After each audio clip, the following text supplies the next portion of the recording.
Hello guys, तो इस part में हुयान उस बिजनेसमैन को डांट रही थी कि तुम एक वुमेन को भी विन नहीं कर पाए। उसके बाद जियो को हॉस्पिटल से कॉल आता है और उसे पता चलता है कि उसके ग्रैंडपा होश में आ गए हैं। और फिर वो हॉस्पिटल जाती है और डॉक्टर से अपने ग्रैंडपा के कंडीशन के बारे में पूछती है। डॉक्टर बताता है पेशेंट होश में तो आ गया है पर उसे लास्ट स्टेज लंग कैंसर है और इसकी ट्रीटमेंट कॉस्ट बहुत एक्सपेंसिव होता है, तो तुम प्रिपेयर रहना इसके लिए। तो वो हाँ कहती है। उसके बाद उसे ग्रैंडमा का कॉल आता है तो वो उनसे मिलने चली जाती है। ग्रैंडमा जियो से कहती है मुझे पता चला तुम्हारे ग्रैंडफादर के कंडीशन के बारे में कि उन्हें लास्ट स्टेज लंग कैंसर है, तो तुम्हें उनके ट्रीटमेंट के लिए पैसा तो चाहिए होगा, कहकर उसे एक कार्ड देती है और कहती है इसमें इतना पैसा है कि तुम अपने ग्रैंडफादर के ट्रीटमेंट के साथ साथ खुद की एक्सपेंसिव भी उठा सकती हो, इसे लो और लू को छोड़कर चली जाओ। जियो मना करके कहती है मैं जानती हूँ कि आप मुझे लाइक नहीं करती और मैं पुअर हूँ पर मैं इतनी स्पिनलेस नहीं हूँ, कहकर वहाँ से जा रही थी। तो वो कहती है लू फैमिली का सन है, उसे एक ऐसी लड़की चाहिए जो उसके करियर में हेल्प करे और उसकी केयर करे और उसके लिए हुयान ही सुइटेबल है। अगर तुम उसे सच में लाइक करती हो तो उसके लिए अच्छा डिसीजन लेना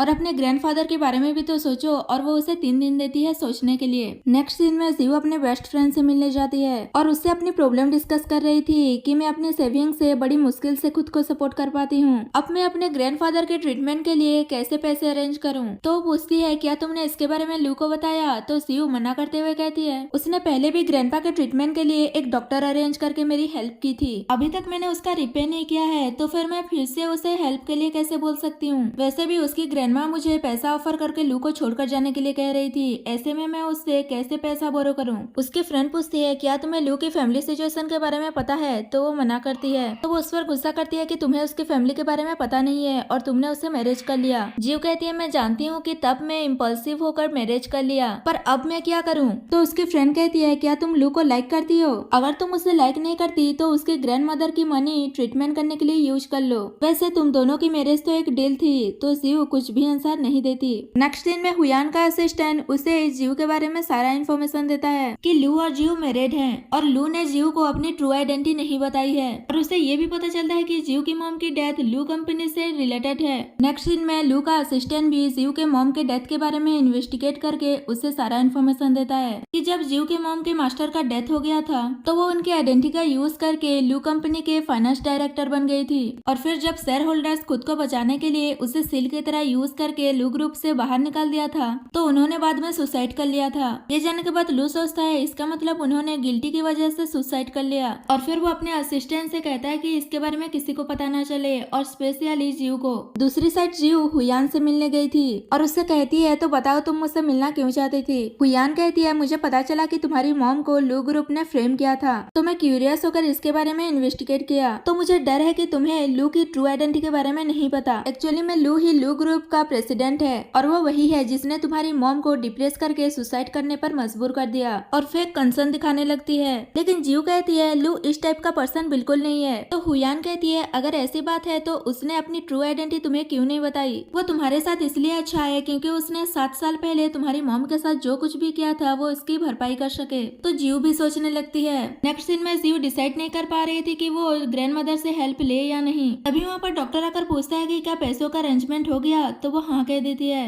और फिर ग्रैंडमा के पास जाती है तो वो कहती है मुझे पता था कि तुम वापस जरूर आओगी, कहकर उसे काट देती है और ये सब लू बाहर खड़ा होकर देख रहा था। ग्रैंडमा जी उसे कहती है क्या तुम्हें कुछ कहना नहीं है, तो वो कहती है मैं पैसे लेकर लू को छोड़ दूंगी, कहकर वहाँ से जा रही थी। तो लू अंदर आकर पूछता है कि ये सब कुछ क्या हो रहा है, तो वो कहती है क्या तुमने देखा नहीं, कहकर वहाँ से चली जाती है। ग्रैंडमा कहती है तो मैं सही कह रही थी, ये लड़की लू फैमिली में मैरिज करने के लायक नहीं है। लू कहता है इसका मतलब आपने ये सब कुछ देखने के लिए मुझे यहाँ बुलाया था। तो वो कहती है अगर तुम अपनी आंखों से उसकी ट्रू फेस नहीं देखते तो उस पर गिव अप कैसे करते, और फिर लू गुस्सा होकर वहाँ से चला जाता है। नेक्स्ट सीन में लू जियो के पास जाता है तो जियो लू का सामान उसे देकर यहाँ से चले जाने के लिए कहती है। तो लू कहता है तुम ऐसा क्यों कर रही हो, क्या हुआ है। जियो कहती है तुम मुझसे किस कैपेसिटी से बात कर रहे हो, लू ग्रुप के प्रेसिडेंट या फिर मेरे मॉम के मर्डरर के हिसाब से। लू कहता है क्या तुम्हें सब कुछ पता चल गया, तो वो कहती है अच्छा हुआ कि हुयान ने मुझे सब कुछ बता दिया, वरना मैं हमेशा अंधेरे में ही रहती और उससे डिवोर्स की बात करती है। तो वो कहता है मैं मानता हूँ कि मैंने तुमसे झूठ बोला, पर तुम्हारी मॉम का डेथ इतना सिंपल नहीं है। तुम कुछ भी हुयान के कहने पर डिसाइड मत करो, अगर तुम्हें पैसा चाहिए था तो तुम मुझसे ले लेती, ग्रैंडमा से क्यों लिया। जो गुस्से में कहती है मैं ऐसी वुमेन हूँ जो पैसों से प्यार करती है और मैंने ये सब कुछ पैसों के लिए किया। लू कहता है क्या तुम्हारी फीलिंग्स भी फेक था। जियो कहती है मैं तुमसे इम्पल्सिव होकर मैरिज कर लिया था क्योंकि मेरे फियांसे ने मुझ पर चीट किया और ग्रैंड ग्रैंडपा भी मुझे मैरिज करने के लिए फोर्स कर रहे थे। और उससे कहती है कल सिविल ब्यूरो जाकर डिवोर्स ले लेंगे कहकर वहाँ से चली जाती है। इससे दोनों ही सेट थे और यहाँ पर ये पार्ट खत्म हो जाता है।